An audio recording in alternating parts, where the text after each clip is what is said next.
Welcome to Sonata Secrets with Henrik Kilhamn, unlocking the world of classical music. Debussy's Clair de Lune is perhaps one of the most famous piano pieces of all time.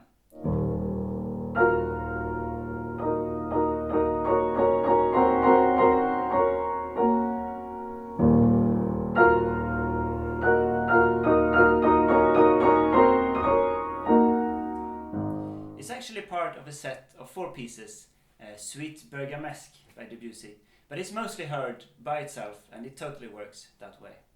Clair de Lune means literally moonlight, and it's something about the character of this piece that is calm and bright, yet mystical and exciting, so exactly like moonlight.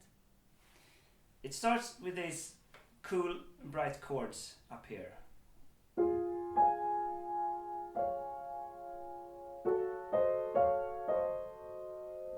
So very calm, and we have 2 voices in the right hand, a third apart.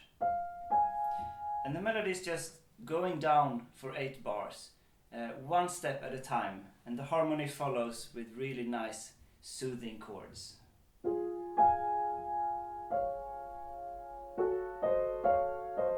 little bit of tension on this one.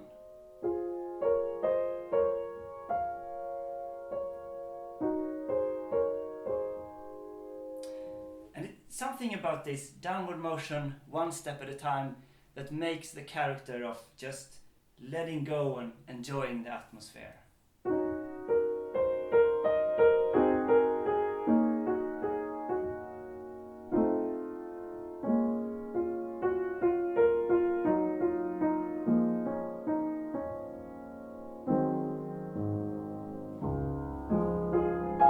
Then finally we get to a significant point, reaching down to the low D flat major here. And this is shooting the melody back up to the high register, so it's like the beginning again.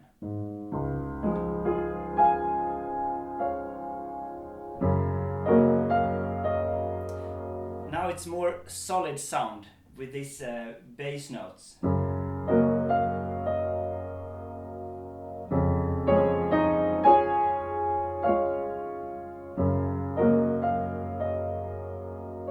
The melody is also staying more in one place and not just going down.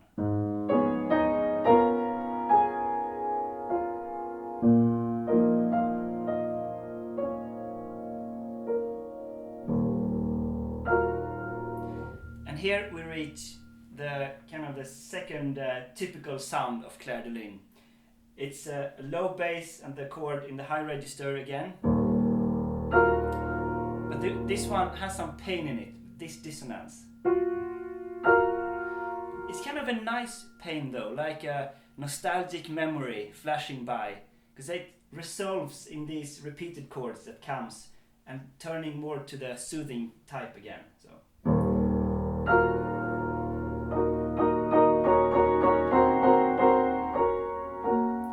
This rubato makes it very emotional gesture. It comes again.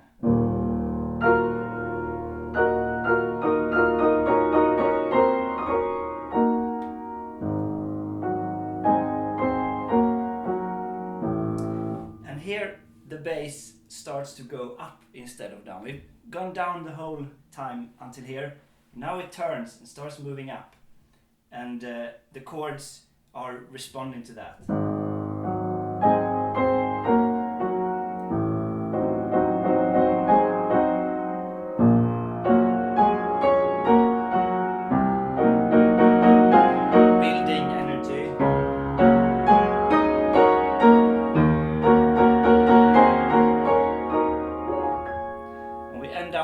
These very high harp chords, lovely, and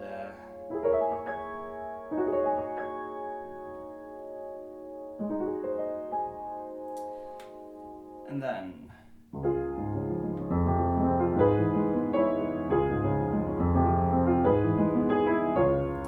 this is the third signature Clair de Lune sound.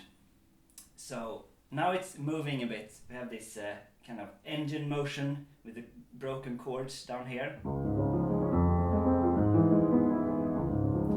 We have a melody just a small motive of a melody. And it's pointing upward. But the most significant of this theme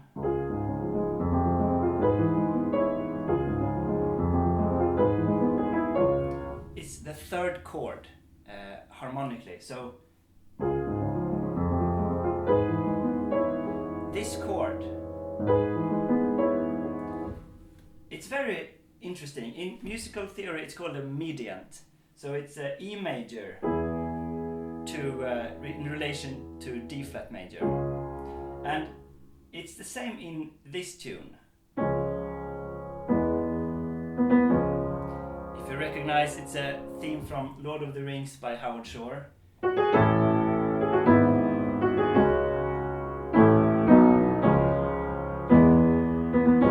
It's exactly the same chord, D flat, E major. So I call it the adventure chord, because it's always something new and exciting going on here. So this is a Debussy and the Lord of the Rings theme.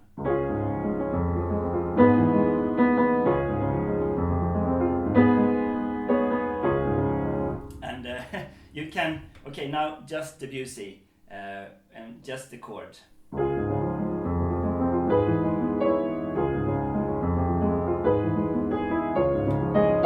So you can hear, like, every time it comes, it's like a signal for excitement. And it's not too much, it's still pianissimo, soft here, but something exciting about it. So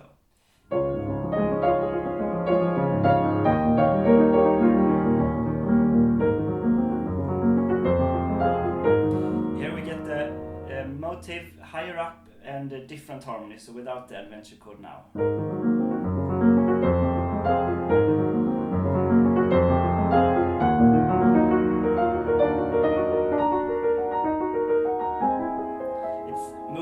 Again, and this final chord,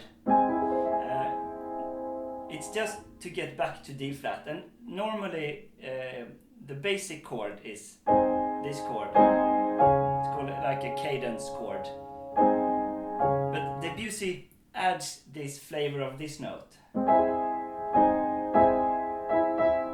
so it's called a +5 chord, and it really makes it this yearning quality, so I call it the yearning chord.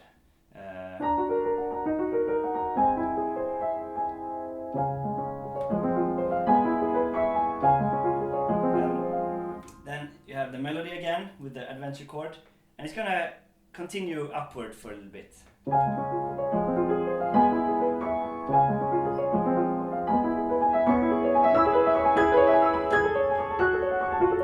It reaches a high point here, and guess what direction it will go when you reach the high point. That's right, it's only going to go down after you reach the high point. So it's going to go down in the same manner as in the beginning, one step at a time, with some lovely soothing harmonies. But now we have some momentum, so it's not as slow in the beginning.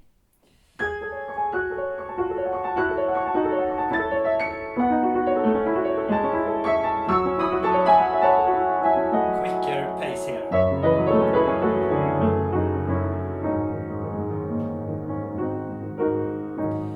Finally land on this pianissimo with this harmony here.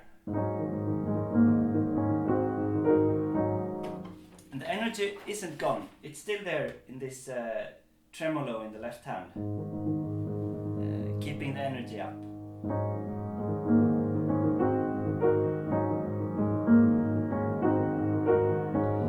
And the right hand is playing these like fragments of melody and chords. Calmato, by the way, means just calm.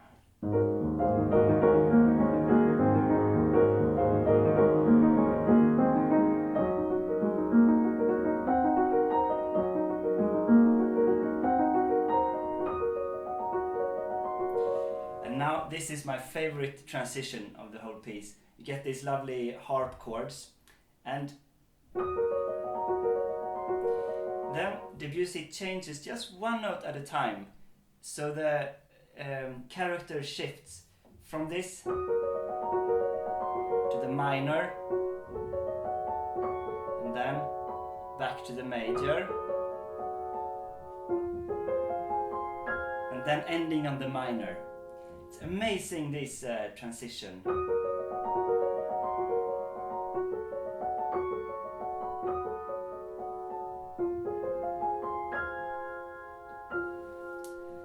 And now we've come back to the return of the main theme. If you remember from the beginning, I have these chords. Just the still chords. Now, when they come back, it's a different harmony in the beginning, as we've heard. It's the minor. And then something interesting.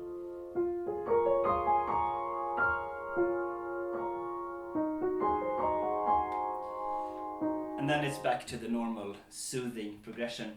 And you also have these repeated notes, kind of like a heartbeat going, providing the clear pulse. Boom,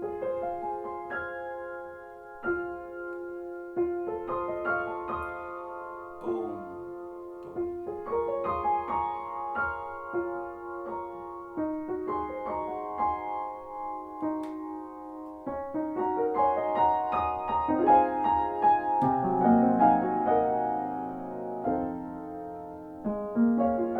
So lovely.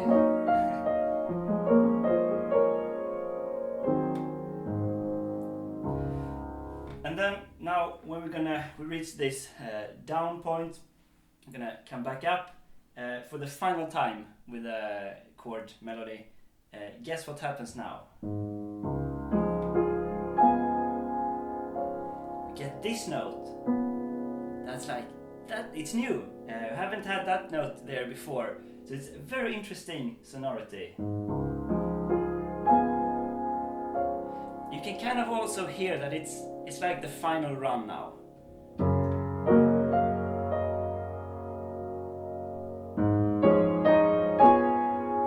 Same note again.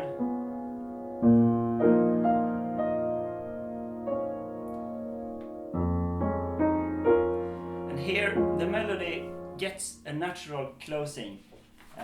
And this is a different direction than before. And it's a rare occasion where a Debussy melody gets a natural close. Because very often his melody just floats away in some sonorities.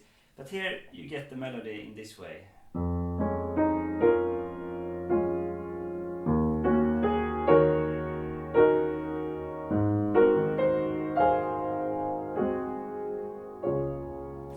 That's where it's going. You don't actually get this last note. It's just implied, but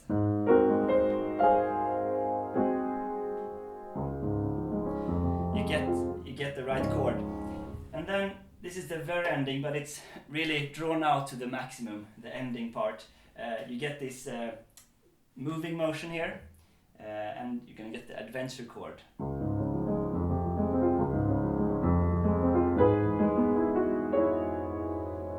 And then again.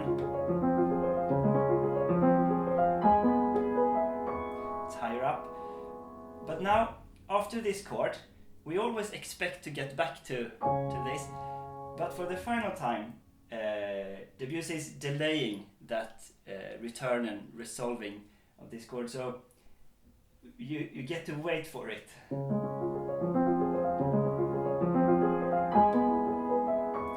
It comes again,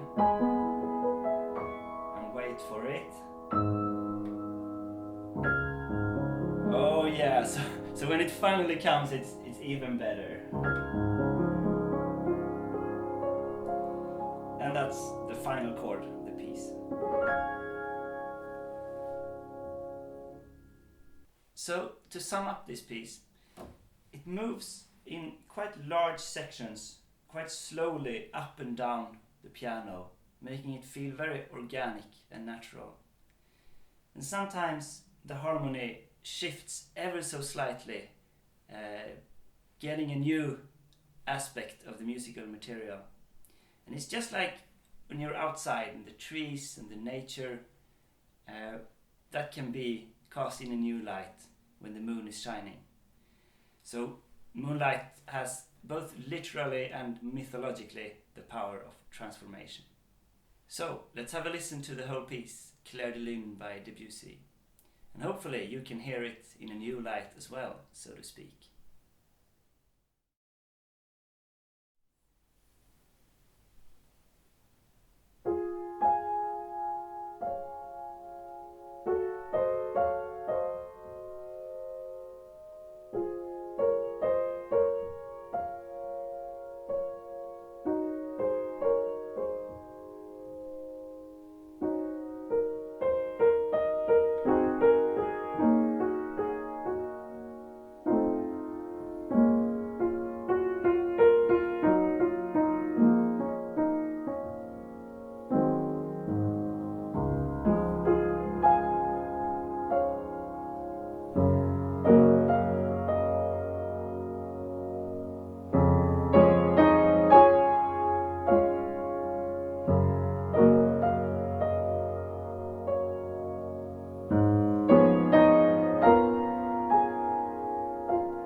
If you enjoyed this video, please subscribe to my channel and support my work on Patreon at patreon.com/sonatasecrets, and stay tuned for a new video every week.